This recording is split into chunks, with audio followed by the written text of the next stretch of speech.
Can can you explain for listeners what reading books naked is and how it's made you a better reader? Sure. So one example, like I have my 12 Rules for Life book here, and when I say like reading naked, it was like a catchy headline to get people's attention, but it doesn't mean like I take off all my clothes. What I really take off is like the book. Each book has like a book jacket, and what you want to do is like take it off because it's really just a marketing device to like inform people what the book is about and to grab their attention. But once you read naked, you have so much more room and like the cover to take notes. So it's like if you take it off, you get like 50% more like room to write and take notes, and it just makes it like easier to read because like before like I would read and it's like the cover kept getting in the way and it kind of made it harder to write. And it's also like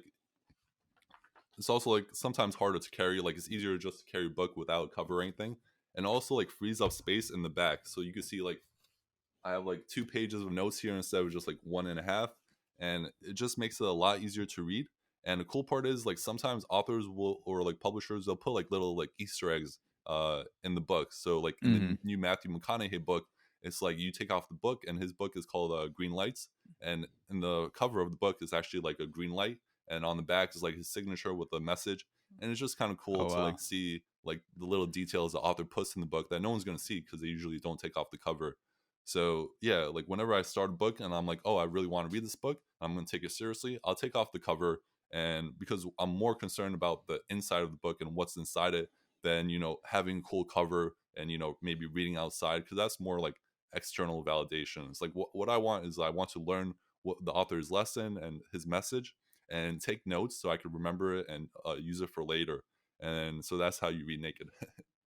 So you've gone it's basically redesigning a book in a way to what you want it to be. That's closer to how you think books should be in order to gain the most information and learn more of them is to remove the jacket and be able to write on that extra space, which brings up a first principle question, which is if you had never seen a book before, if books were not a thing, but you wanted to write things down for people to consume, do you have any ideas for how you would design a book from scratch differently than how books are today in order to allow people to do things like write, remember better, you know, check-ins, things like that? Anything. And I know first principle thinking, you got to sit around for hours and hours and just think about stuff. So it's a tough question. Is there anything that you maybe have already thought about? Like if I was designing books, this is what I would add to them or take away from them, things that really you don't need.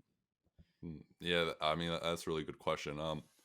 Off the top of my head, I would kind of just share like a few reading tips. It's like, hey, I know you've probably been a reader your whole life, or you know how to read your entire life, but this is like how you read a book. And I would tell them like, this book is probably meant for a lot of people, but it might not be meant for everyone. So if you're not enjoying this book, feel free to quit it or return it. No hard feelings.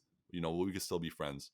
Secondly, Yeah. um, yeah, don't just read this book. Come prepared with like a pen and a highlighter. Like it's reading is an active conversation. It's like going to a lecture. You don't just listen to the professor talk for an hour in class. It's like you take notes, you kind of jot down the important things. So just reminding the reader that this is an active activity. It's not just like sitting down watching a movie or something. And I think like the third thing would be at the end of each chapter, what I would do is I kind of like summarize like, hey, here's like the main takeaways just in case you missed them. And if it's like a self-help book or something like that, it's like here are a couple action steps you could take.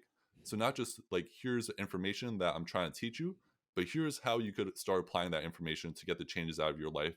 To make it a little bit more of a workbook, because so many people they just read like a self-help book but they don't take any action and just stays on their Hmm. shelf, and it's like shelf help instead of self help. And it's like what you really want to do is like read the book, learn what it's about, take the lessons from it, and then apply those lessons to get the changes you want out of life. So just kind of guiding people through the process of how to read a book. That's probably how I would redesign or design my own book.